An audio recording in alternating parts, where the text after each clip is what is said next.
તો જોડણીના નિયમોના સંદર્ભમાં આજે આપણે વાત કરીએ છીએ।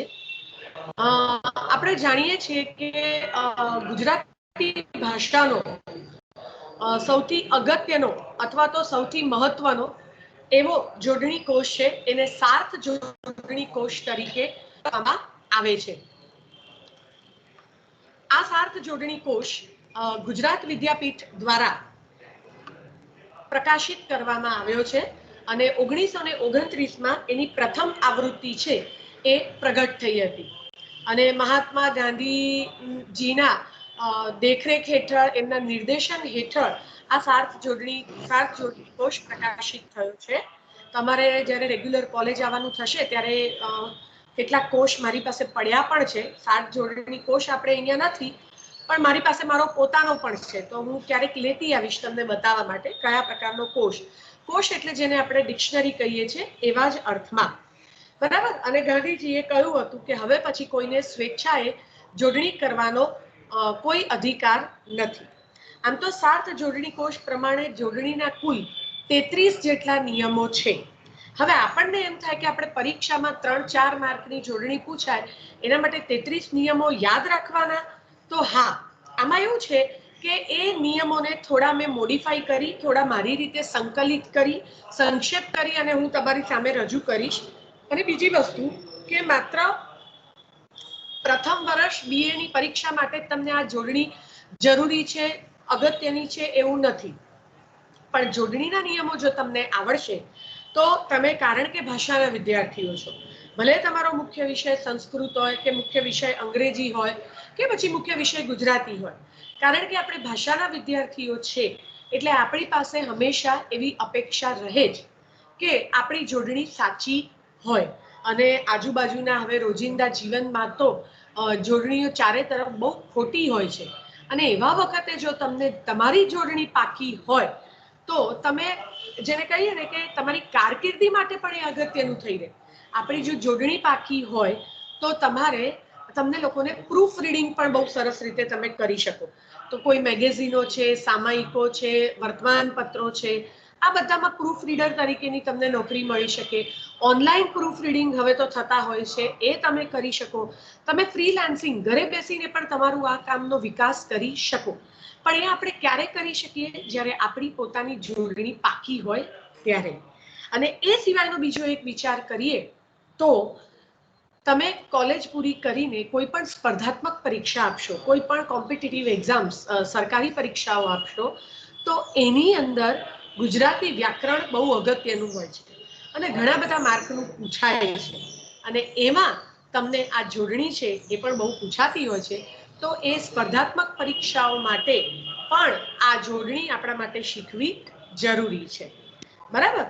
તો જોડણીના કેટલાક નિયમો વિશે આપણે વાત કરીએ। પહેલા તમે સ્કૂલમાં ભણ્યા હશો, આમ તો તમે નાના હશો, પહેલા બીજા ધોરણમાં, ત્યારે આ બધું ભણવાનું તમારે આવ્યું હશે, બરાબર। પણ હવે તમે જુઓ, જેને આપણે રસ્વ ઈ, બરાબર, દીર્ઘ ઈ, રસ્વ ઉ અને દીર્ઘ ઉ, બોલચાલની ભાષામાં આપણે આગળ ઈ ને પાછળ ઈ ને નાનો ઈ ને મોટો ઈ કે સાંકડો ને એકડો એવી રીતે કહીએ છીએ, પણ એની નિશાનીઓ આ રીતે છે। ખરેખર રસ્વ ઈ, બરાબર, એટલે આ જે પાછળ અહીંયા આગળ આ નિશાની એની થાય છે। આ આપણને આવડવું બહુ જરૂરી છે। મેં તમને કીધું હતું કે આપણે જોડણીના નિયમો ભણતા હોય તો તમે પોતે પણ નોટપેન તમારી જોડે રાખજો અને જોડે જોડે લખતા પણ રહો, કારણ કે પ્રેક્ટિસ પણ થશે। અને જોડણીને પરીક્ષાલક્ષી જો તમારે તૈયારી કરવી હોય અને વધારે સારી રીતે યાદ રાખવી હોય તો જે પણ પુસ્તક તમે અનુસરતા હો એ પુસ્તકમાં આપેલી જે જોડણીઓ છે એને 3 થી 4 વાર જોઈને લખી નાખો। ફાયદો એક એ થશે કે તમારી આંખને અને તમારા હાથને સાચી જોડણીની આદત પડી જશે, પછી એ 5મી વખત એની જાતે જ સાચું લખશે, બરાબર। એટલે થોડુંક એ પણ આપણે પ્રયત્ન કરો। માત્ર પ્રથમ વર્ષના સંદર્ભમાં નથી કહેતી હું, કારણ કે તમે ભાષા અને સાહિત્યના વિદ્યાર્થીઓ છો એટલે પણ જોડણી તમારી પાકી હોવી જરૂરી છે। અને બીજી વસ્તુ કે તમે આગળ જતા પણ આ જોડણી પાકી હોય તો તમારી કારકિર્દી માટે એ ઉપયોગી થઈ રહે એવી છે, બરાબર। એટલે આ ખાસ ધ્યાન રાખી લો, કી, કી, કુ, કુ, બરાબર। આ રસ્વ ઈ છે, આ દીર્ઘ ઈ છે, આ રસ્વ ઉ છે અને આ દીર્ઘ ઉ છે. આ તમારે આવતા સેમિસ્ટરમાં જ્યારે છંદ વિશે ભણશો તો તેના માટે પણ એ જરૂરી છે. એટલે છંદ માટે પણ એ જરૂરી છે, કારણ કે આવતા સેમિસ્ટરમાં તમારે છંદ અને અલંકાર પણ ભરવાના આવશે, તો એ પણ એટલું જ અગત્યનું છે.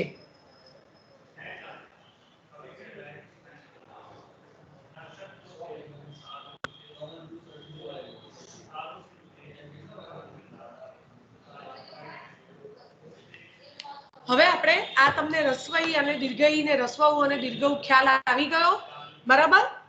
તો આપણે જોડણીના નિયમ ઉપર આગળ વધીએ, કારણ કે હું જ્યારે ચર્ચા કરીશ ત્યારે નાનો ઈ, મોટો ઈ, નાનો ઉ, મોટો ઉ એવી રીતે ચર્ચા કરીશ નહીં, પણ રસ્વઉ, દીર્ઘઉ, રસ્વઈ, દીર્ઘઈ એવી જ રીતે આપણે વાત કરીશું. બધાને સ્ક્રીન બરાબર ક્લિયર છે ને, દેખાય છે ને? Yes ma'am. ઓકે, સારું, ચલો તો આગળ વધીએ. હવે આ છે તમારો જોડણીનો પહેલો નિયમ. જ્યારે આપણે શબ્દને અંતે, કોઈ પણ શબ્દ હોય એના અંતમાં આપણે ઈક, ઈકા, ઈત, ઈતા, ઈલ, ઈલા પ્રત્યય આવે તો એ ઈ હંમેશા રસ્વ હોય છે, એટલે કે એ ઈ હંમેશા નાનો હોય છે એવા અર્થમાં.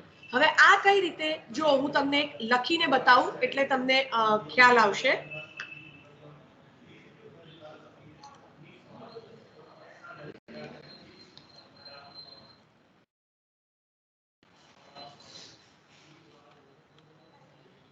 હવે આપણી પાસે શબ્દ છે સમાજ, બરાબર?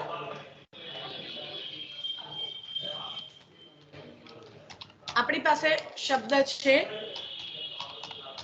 સમાજ. એની અંદર આપણે પ્રત્યય ઉમેર્યો ઈક, એટલે શબ્દ થઈ ગયો સામાજિક, બરાબર? એવી રીતે આપણી પાસે શબ્દ છે અર્થ. એની અંદર પ્રત્યય એટલે પાછળ આપણે ઉમેર્યો ઈક પ્રત્યય, શબ્દ થઈ ગયો આર્થિક, બરાબર? જો આ રસ્વ ઈ છે,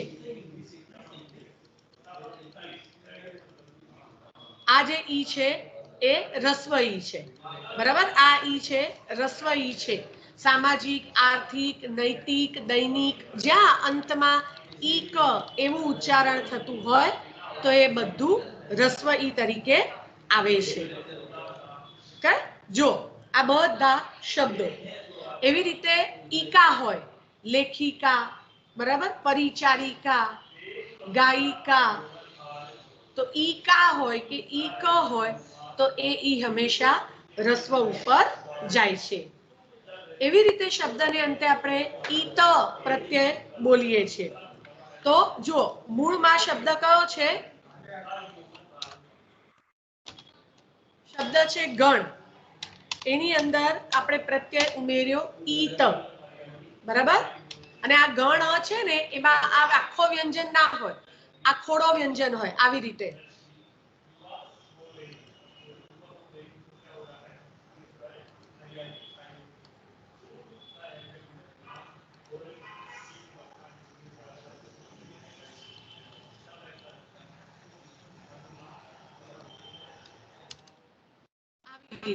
આને હલંત વ્યંજન અથવા ખોડો વ્યંજન તરીકે ઓળખવામાં આવે. આનો અર્થ એ થાય છે, જો બરાબર આ દેખાય છે ક્લિયર? આનો અર્થ એ થયો કે શબ્દની અંદર સ્વર રહેલો નથી. હવે એની અંદર આ ઉમેરાયું ઈત એટલે શબ્દ બન્યો ગણિત. ઈત પ્રત્યય લાગ્યો એટલે પણ થઈ ગયો રસ્વ ઈ, બરાબર? એવી રીતે ઈતા હોય તો પણ એ પ્રતિયોગિતા, બરાબર? જો આ શબ્દ છે પ્રતિયોગિતા, આ પણ રસ્વ ઈ ઉપર જાય છે. તો એવા બધા શબ્દ છે, એવી રીતે ઈલ, સલીલ, નિખિલ, બરાબર? તો એ બધા પણ રસ્વ ઈ ઉપર જાય છે. પછી શબ્દની પાછળ જો શીલ પ્રત્યય હોય તો એ બધું દીર્ઘમાં જાય. બરાબર? આ જુઓ છેલ્લી લાઈન, સુશીલ, કાર્યશીલ, પેલા બધામાં શું છે? ઈલમાં રસ્વઈ છે, પણ શીલ આખો પ્રત્યય હોય તો એ દીર્ઘઈ ઉપર જાય છે. ખ્યાલ આવ્યો આ નિયમમાં? બરાબર?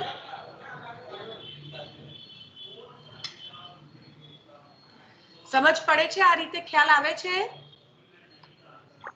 હા મેડમ. ઓકે, ભલે. એવી રીતે હવે આપણે બીજો નિયમ જોઈએ. શબ્દને અંતે ઈન, લીન, ઈય, કીય કે ઈશ પ્રત્યય આવે તો તે ઈ દીર્ઘ બને છે. પેલામાં શું બનતો તો? રસ્વ બનતો તો. ઈક, ઈલ, ઈત તો એ રસ્વ હતો. પણ આ બધા પ્રત્યય જો લાગે છે તો એ દીર્ઘ બને છે. બરાબર? એટલે પ્રાચીન, અર્વાચીન, બરાબર? આધીન, નિદ્રાધીન, તત્કાલીન છે. ઈના પ્રત્યય જ્યાં જ્યાં બધે આવે છે, અથવા તો તત્કાલીનમાં લીન પ્રત્યય છે, કે પછી ભારતીય, મૂળ શબ્દ કયો છે? ભારત. એની અંદર પ્રત્યય કયો ઉમેરાયો? ઈય. એટલે એ શબ્દ થઈ ગયો દીર્ઘ. ભારતીય, શાસ્ત્રીય, રાષ્ટ્રીય. બરાબર? પછી કિય કે ઈશ, જો કિય રાજકીય, છેલ્લી લાઈન, નાણાકીય, વૈદકીય, આખો પ્રત્યય છે. માં તમને સમજાવું, આ આખા પ્રત્યયો છે. બરાબર? તરીકે હા, આ છે રાજ, એની અંદર આખો પ્રત્યય ઉમેરાયો છે કિય. એટલે જે શબ્દ બન્યો છે એ રાજકીય. ઓકે? એટલે આ જે ઈ છે એ દીર્ઘ ઈ તરીકે જ આવે છે. એવી રીતે આપણે ઈશ પ્રત્યયની વાત કરી તો મૂળ શબ્દ કયો છે? ગિરી. એની અંદર આપણે પ્રત્યય ઉમેર્યો ઈશ, તો શબ્દ થઈ ગયો દીર્ઘઈ ગિરીશ. બરાબર? આ સંધિના નિયમ પ્રમાણે પણ દીર્ઘઈ થાય છે અને જોડણીના નિયમ પ્રમાણે પણ દીર્ઘઈ છે. બરાબર? જો આ દીર્ઘઈ, આને દીર્ઘઈ આપણે કહીએ. એવી રીતે લીન પ્રત્યય પોતે જ શબ્દ આખો દીર્ઘઈમાં આવે છે. એટલે જ્યાં પણ પાછળ લાગે એ દીર્ઘઈ જ થાય. જેમ કે તલ્લીન. બરાબર છે? તો અહીંયા લીન, એવી રીતે આપણે લખીએ છીએ આપાતકાલીન. તો આ લીન એ દીર્ઘઈ તરીકે જ આવે છે. તો કહેવાનો અર્થ એ છે કે જ્યારે શબ્દને અંતે ઈન, લીન, ઈય, કીય કે ઈશ પ્રત્યય આવે તો તે ઈ દીર્ઘ બને છે. ભારત વત્તા ઈય, ભારતીય. રાષ્ટ્ર વત્તા ઈય, રાષ્ટ્રીય. બરાબર? પંચવર્ષ વત્તા ઈય, પંચવર્ષીય. આપણે આદરણીય, માનનીય, વંદનીય, પૂજનીય, આ કોઈ પણ શબ્દો હોઈએ તો એમાં એ ઈત, ઈલ પ્રત્યય આવે તો એ રસ્વ ઈ છે. પણ એની સામે ઈન, લીન, ઈય, કીય કે ઈશ આવે તો એ દીર્ઘ ઈ બને. ઓકે? ખ્યાલ આવ્યો? બરાબર? જોડણીનો આ નિયમ ના સમજ પડે જો તો હું તમને ફરી વખત સમજાવી. હા, બરાબર?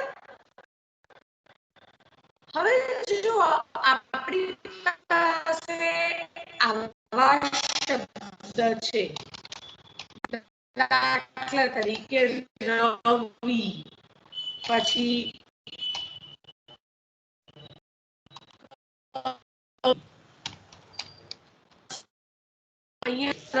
અહીંયા કે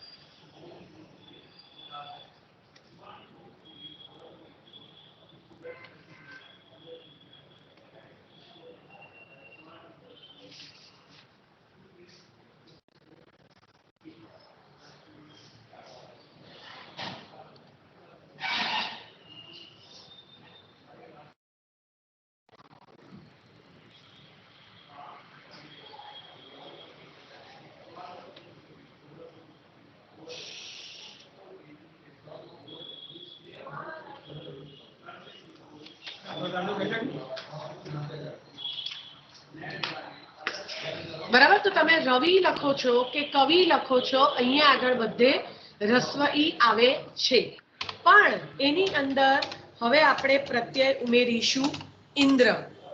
બરાબર, આમ તો સંધિના નિયમ પ્રમાણે બે ઈ ભેગી થાય ને તો એ હંમેશા દીર્ઘ ઈ બનાવે. બરાબર છે, એટલે જ્યારે તમે રવિન્દ્ર લખશો તો જુઓ અહીંયા આગળ દીર્ઘ ઈ થઈ ગયું. એકલું રવિ લખશો તો રસ્વ ઈ છે, પણ જ્યારે ઇન્દ્ર પ્રત્યય ઉમેરશો તો એ રવિન્દ્ર અહીંયા આગળ દીર્ઘ ઈ થઈ જાય છે. એવી રીતે શબ્દ બનશે જ્યોતિન્દ્ર. આ બધે દીર્ઘ ઈ થાય છે. એકલું જ્યોતિ લખો છો તો આ તી રસ્વ છે, બરાબર છે, પણ એને પાછળ ઇન્દ્ર ઉમેરો છો તો એ દીર્ઘ થાય છે. જો અહીંયા આગળ આવશે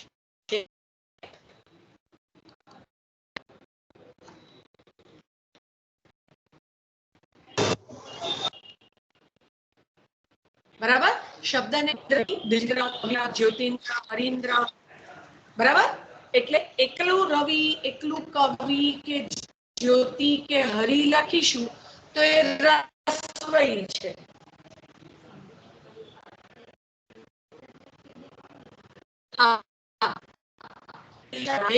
છે. ઓકે, પછી જુઓ નવો નિયમ. શબ્દને અંતે ઈક્ષા, ઈક્ષક કે ઈક્ષણ પ્રત્યય આવે તો તે ઈ દીર્ઘ હોય છે. હવે જો એ પણ તમને હું લખીને એક વખત બતાવું એટલે ખ્યાલ આવશે તમને.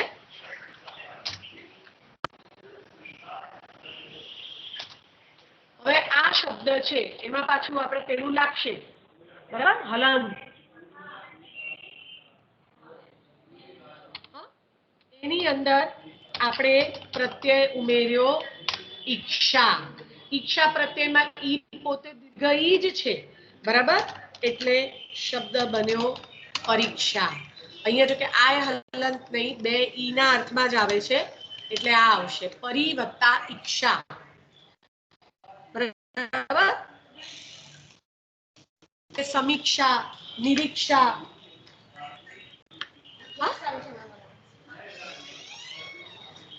તો પરીક્ષણ, ઈક્ષા લખો, ઈક્ષક લખો કે ઈક્ષણ લખો, હંમેશા દીર્ઘ ઈમાં આવે છે. નિરીક્ષા, નિરીક્ષક, નિરીક્ષણ, પણ એની સામે કેટલાક પાછા અપવાદ છે. ભિક્ષા છે તો એ રસ્વ ઈ આવે છે, બરાબર, તો કેટલાક અપવાદો પણ એની અંદર આપણને જોવા મળે.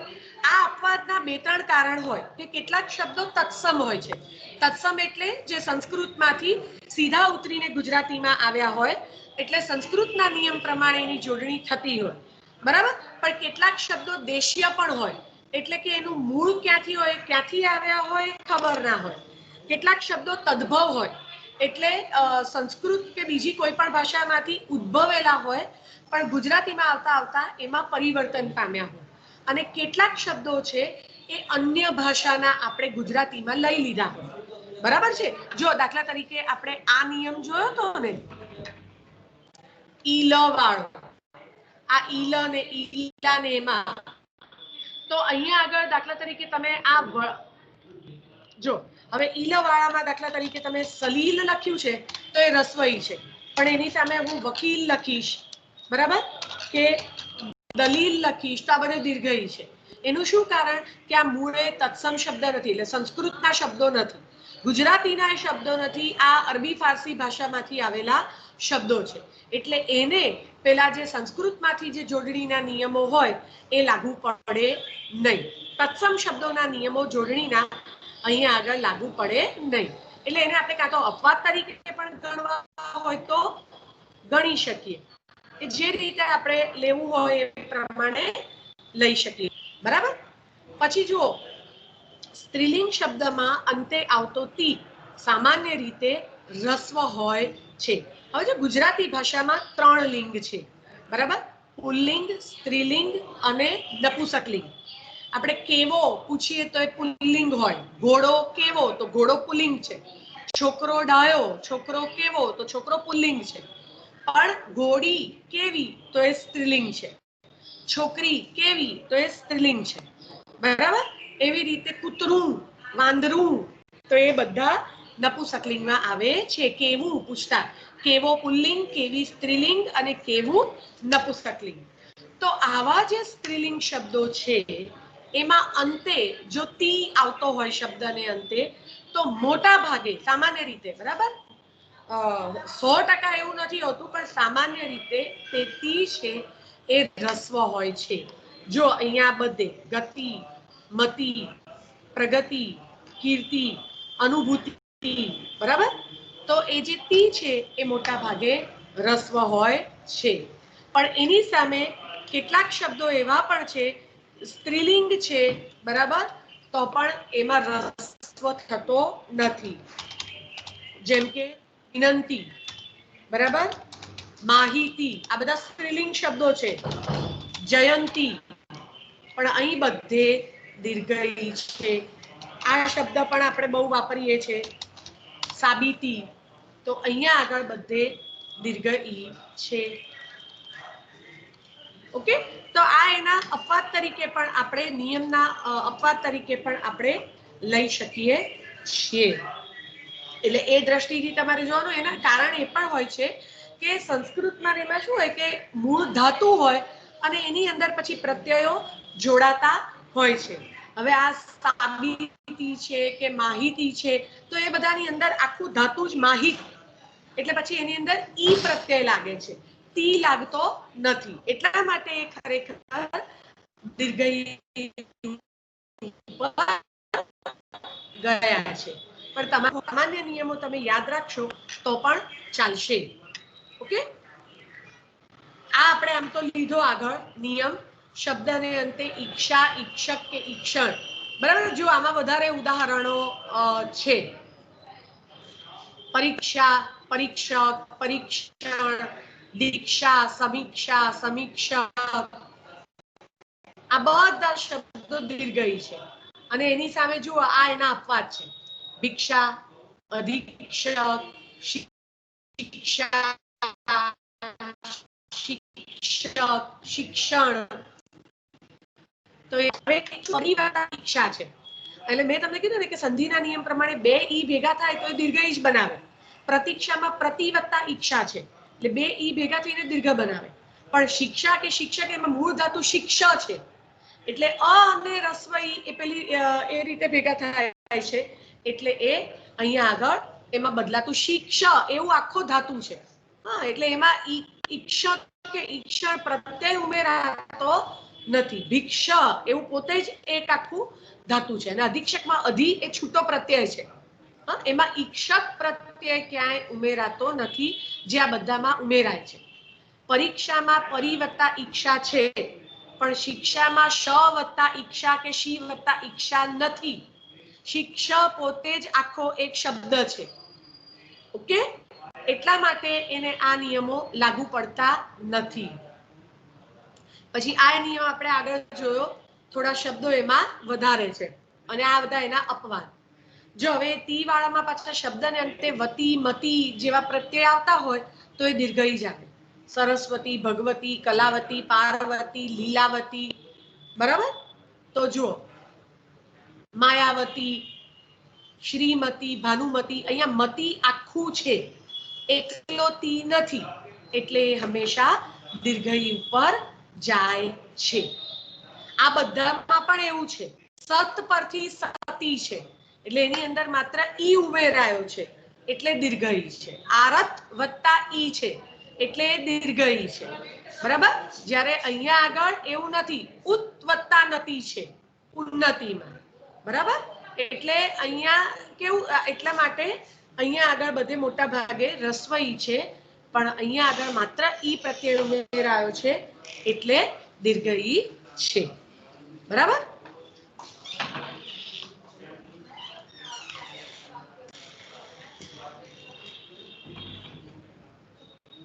ઓકે, હજુ એક આ ઈ નો નિયમ લઈએ આજે. પછી આજે ઈના નિયમ જ ખાલી વાત કરીશું. આવતીકાલે બીજા નિયમોની ચર્ચા કરીશું. હવે જુઓ, કરણ પ્રત્યય આવતો હોય. હવે આ કઈ રીતે હું એકવાર તમને લખીને બતાવું. ખાસ દાખલા તરીકે આપણી પાસે શબ્દ છે શુદ્ધિ. હવે જો શુદ્ધિ મેં આ એકલું લખ્યું છે તો એ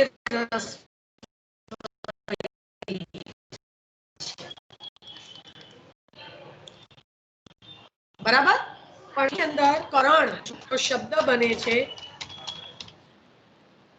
શુદ્ધિકરણ, અને એનો ઈ જે થાય છે એ દીર્ઘ થાય છે. બરાબર, એટલે શબ્દને અંતે કરણ પ્રત્યય આવતો હોય તો આગળનો જે ઈ છે એ દીર્ઘ બને છે. બરાબર, એવી રીતે આવા શબ્દો વર્ગીકરણ, સમીકરણ, બરાબર, આ બધામાં જુઓ દીર્ઘ ઈ છે. પછી આપણે આ શબ્દ બોલીએ છીએ, આપણે બોલીએ છીએ સામાજિકરણ, પણ સામાજિકરણ નથી. ખરેખર શબ્દ શું છે? સામાકરણ.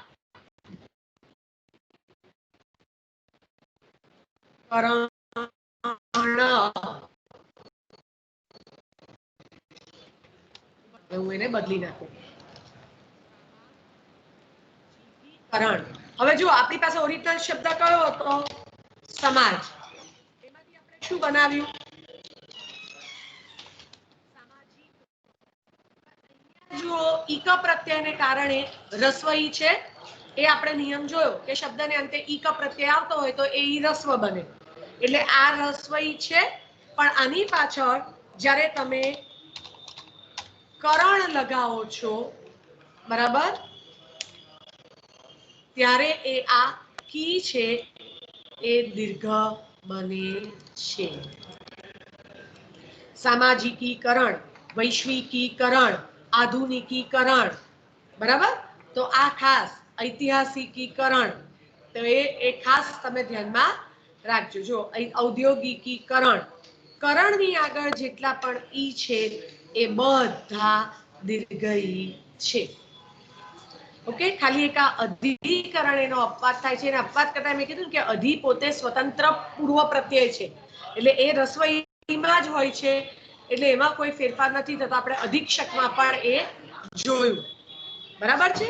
એટલે એમાં કોઈ પણ પ્રકારનો ફેરફાર થઈ શકતો નથી. તો આ જે આપણે નિયમો જોયા એ ઈને લગતા નિયમો જોયા, બરાબર. ફરી એક વખત નજર નાખી લો. રસ્વ ઈ, દીર્ઘ ઈ કોને કહેવાય? રસ્વ ઉ, દીર્ઘ ઉ કોને કહેવાય? કે પછી શબ્દને અંતે ઈક, ઈક, ઈકા, ઈત, ઈલ તો ઈ હંમેશા રસ્વ. ઈન લિય કે તો રસ્વ દીર્ઘ બની જાય. આ બધા સંધિના નિયમને કારણે શક્ય બન્યું છે. શબ્દમાં સામાન્ય રીતે રસ્વ આવે છે, બરાબર. જુઓ આ બધા શબ્દો ઈક્ષા, ઈક્ષક, ઈક્ષણ, દીર્ઘ ઈ, નિયતિ, શાંતિ, ધૃતિ, કીર્તિ, આવા બધા શબ્દો પરીક્ષામાં બહુ પૂછાતા હોય છે. જ્યાં બે ઈ ભેગા થાય તો આ પ્રકાર શબ્દો પરીક્ષામાં બહુ પૂછાતા હોય છે. ખાસ ધ્યાન રાખજો. પછી આ મતિ હોય મતિમાં, અને કરણ પ્રત્યેની આગળ દીર્ઘ ઈ લાગે છે. એટલે શુદ્ધિકરણ, વર્ગીકરણ, ખાનગીકરણ, બરાબર. તો એ આટલા જે છે એ તમારે જોડણીના સંદર્ભના ઈ, બરાબર. હવે બાકી અંગ્રેજી શબ્દોના નિયમો, ઉને લગતા નિયમો, થોડાક નિયમો હજુ આપણે 8-10 કરવાના છે, પણ આજે આપણે આટલું જ રાખીએ છીએ. આવતીકાલે બીજા નિયમો વિશે આપણે